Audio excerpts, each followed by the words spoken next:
Circling trees, kissing the breeze maneuvers. Stage, first test flight after assembly.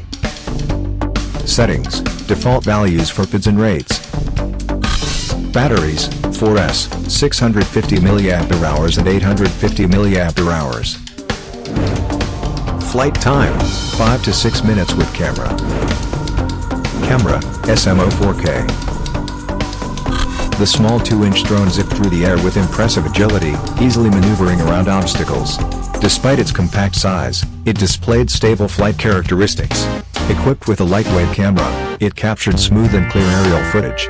Overall, the drone's performance suggested that it was well suited for both indoor flights and less windy outdoor conditions. I haven't tested it in high wind conditions yet.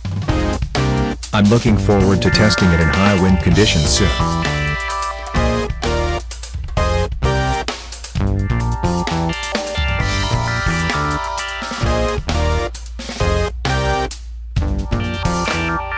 Thanks for tuning in, and catch you in the next video.